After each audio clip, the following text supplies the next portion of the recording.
Dimanche 23 avril 2023, troisième dimanche de Pâques, année A. Première lecture. Lecture du livre des Actes des Apôtres.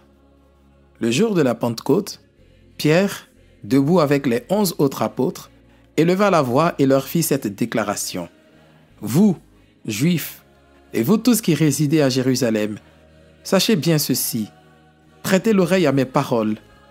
Il s'agit de Jésus le Nazaréen, homme que Dieu a accrédité auprès de vous, en accomplissant par lui des miracles, des prodiges et des signes au milieu de vous, comme vous le savez vous-même. Cet homme, livré selon le dessein bien arrêté et la prescience de Dieu, vous l'avez supprimé en le clouant sur le bois par la main des impies. Mais Dieu l'a ressuscité en le délivrant des douleurs de la mort, car il n'était pas possible qu'elle le retienne en son pouvoir. En effet, c'est de lui que parle David dans le psaume. « Je voyais le Seigneur devant moi sans relâche. Il est à ma droite, je suis inébranlable. C'est pourquoi mon cœur est en fête et ma langue exulte de joie. Ma chair elle-même reposera dans l'espérance. Tu ne peux m'abandonner au séjour des morts, ni laisser ton fidèle voir la corruption. Tu m'as appris des chemins de vie, tu me rempliras d'allégresse par ta présence. Frères, il est permis de vous dire avec assurance, au sujet du patriarche David, qu'il est mort, qu'il a été enseveli et que son tombeau est encore aujourd'hui chez nous. Comme il était prophète, il savait que Dieu lui avait juré de faire asseoir sur son trône un homme issu de lui. Il a vu d'avance la résurrection du Christ, dont il a parlé ainsi. Il n'a pas été abandonné à la mort, et sa chair n'a pas vu la corruption. Ce Jésus, Dieu l'a ressuscité, nous tous nous en sommes témoins. Élevé par la droite de Dieu, il a reçu du Père l'Esprit Saint qui était promis, et il l'a répandu sur nous, ainsi que vous le voyez et l'entendez. Parole du Seigneur. Nous rendons grâce à Dieu.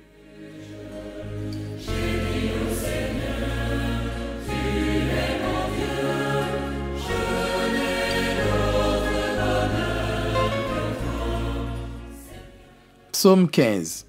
Tu m'apprends, Seigneur, le chemin de la vie. Garde-moi, mon Dieu, j'ai fait de toi mon refuge. J'ai dit au Seigneur, tu es mon Dieu.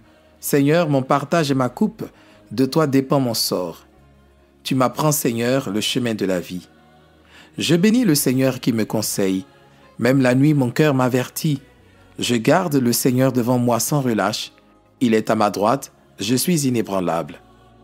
Tu m'apprends, Seigneur, le chemin de la vie. Mon cœur exulte, mon âme est en fête. Ma chair elle-même repose en confiance. Tu ne peux m'abandonner à la mort, ni laisser ton ami voir la corruption. Tu m'apprends, Seigneur, le chemin de la vie. Tu m'apprends le chemin de la vie. Devant ta face, débordement de joie. À ta droite, éternité de délices. Tu m'apprends, Seigneur, le chemin de la vie.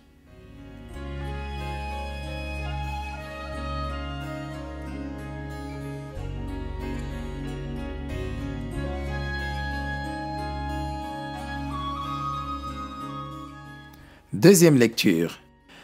Lecture de la première lettre de Saint Pierre apôtre. Bien-aimés, si vous invoquez comme Père celui qui juge impartialement, chacun selon son œuvre, vivez donc dans la crainte de Dieu, pendant le temps où vous résidez ici-bas en étranger. Vous le savez, ce n'est pas par des biens corruptibles, l'argent ou l'or, que vous avez été rachetés de la condition superficielle héritée de vos pères. Mais c'est par un sang précieux, celui d'un agneau sans défaut et sans tache, le Christ. Dès avant la fondation du monde, Dieu l'avait désigné d'avance et il l'a manifesté à la fin des temps à cause de vous. C'est bien par lui que vous croyez en Dieu, qu'il a ressuscité d'entre les morts et qui lui a donné la gloire. Ainsi, vous mettez votre foi et votre espérance en Dieu. Parole du Seigneur. Nous rendons grâce à Dieu.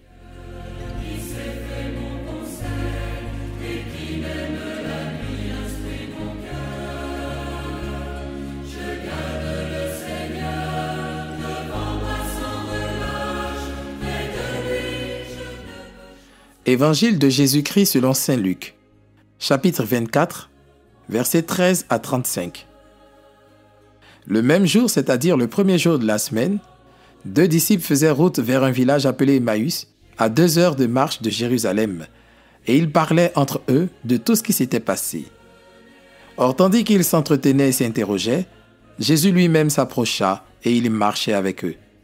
Mais leurs yeux étaient empêchés de le reconnaître. Jésus leur dit, « De quoi discutez-vous en marchant ?» Alors ils s'arrêtèrent tout tristes. L'un des deux, nommé Cléophas, lui répondit, « Tu es bien le seul étranger résidant à Jérusalem qui ignore les événements de ces jours-ci. » Il leur dit, « Quels événements ?» Ils lui répondirent, « Ce qui est arrivé à Jésus de Nazareth, cet homme qui était un prophète puissant par ses actes et ses paroles devant Dieu et devant tout le peuple. Comment les grands prêtres et nos chefs l'ont livré, ils l'ont fait condamner à mort et ils l'ont crucifié. Nous espérions que c'était lui qui allait délivrer Israël. Mais avec tout cela, voici déjà le 3e jour qui passe depuis que c'est arrivé. À vrai dire, des femmes de notre groupe nous ont remplis de stupeur. Quand dès l'aurore elles sont allées au tombeau, elles n'ont pas trouvé son corps.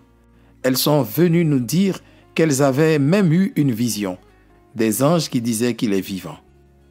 Quelques-uns de nos compagnons sont allés au tombeau et ils ont trouvé les choses comme les femmes l'avaient dit. Mais lui, ils ne l'ont pas vu. Il leur dit alors, « Esprit sans intelligence, comme votre cœur est lent à croire tout ce que les prophètes ont dit, ne fallait-il pas que le Christ souffrit cela pour entrer dans sa gloire ?» Et partant de Moïse et de tous les prophètes, il leur interpréta dans toute l'Écriture ce qui le concernait. Quand ils approchèrent du village où ils se rendaient, Jésus fit semblant d'aller plus loin. Mais ils s'efforcèrent de le retenir. « Reste avec nous, car le soir approche et déjà le jour baisse. » Il entra donc pour rester avec eux. Quand il fut à table avec eux, ayant pris le pain, il prononça la bénédiction et, l'ayant rompu, il le leur donna. Alors leurs yeux s'ouvrirent et ils le reconnurent, mais il disparut à leur regard. Ils se dirent l'un à l'autre, « Notre cœur n'était-il pas brûlant en nous, tandis qu'il nous parlait sur la route et nous ouvrait les Écritures ?» À l'instant même, ils se levèrent et retournèrent à Jérusalem.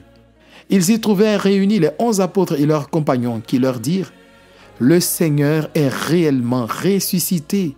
Il est apparu à Simon-Pierre. » À leur tour, ils racontaient ce qui s'était passé sur la route et comment le Seigneur s'était fait reconnaître par eux à la fraction du pain. Acclamons la parole de Dieu. Louange à toi, Seigneur Jésus.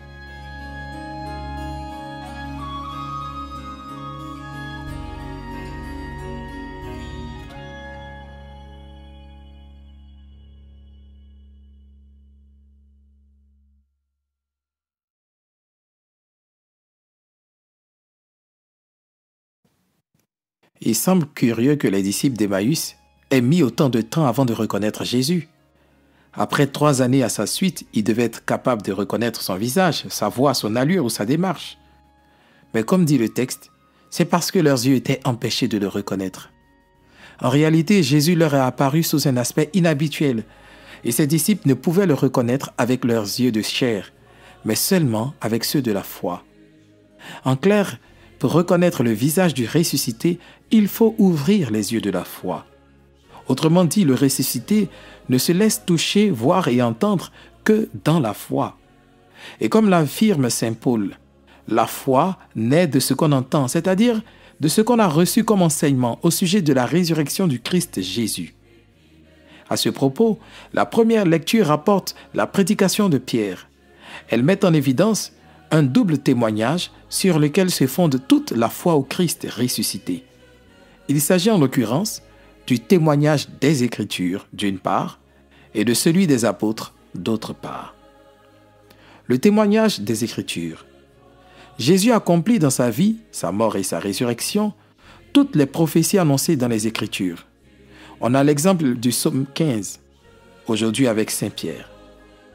Ce dernier montre que si tous les hommes sont appelés à connaître un jour la mort puis la corruption, l'auteur de ce psaume, David en l'occurrence, avait cependant entrevu l'avènement d'un de ses descendants qui mourrait, mais qui ne connaîtrait pas la corruption. Ce descendant annonce Pierre, c'est Jésus de Nazareth.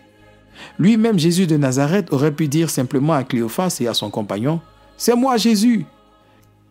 Mais au lieu de tout cela, il part de Moïse et de tous les prophètes et leur interprète dans toute l'Écriture ce qui est relatif à sa mort et à sa résurrection et qui confirme ainsi ce que les femmes ont dit lorsqu'elles sont revenues du tombeau. Jésus ne cherche pas à éblouir ses disciples par une démonstration de puissance comme le font les prestidigitateurs ou magiciens. Il veut plutôt, à partir de l'interprétation des Écritures, les amener à y trouver les signes de la résurrection et les éveiller à la foi. Il veut davantage les amener à comprendre le véritable sens de son avènement et sa mission dans le projet divin. La déception des disciples d'Emmaüs était grande car, ayant fait l'expérience de Jésus par ses actes et par ses paroles, cela voyait en lui un libérateur politique et militaire sûr. Eh oui, on sera toujours déçu tant qu'on voudra voir en Jésus un protagoniste de notre vie politique, militaire, sociale, économique, etc. Car le but du Christ n'a jamais été d'entrer dans notre gloire avec des biens éphémères et un bonheur fugace et évanescent. Son but, c'est d'entrer dans sa gloire, la gloire de son Père, et qui est une gloire éternelle.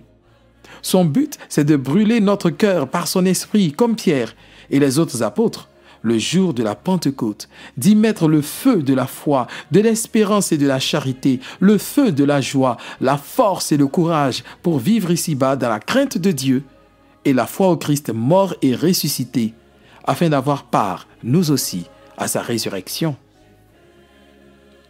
Le témoignage des apôtres.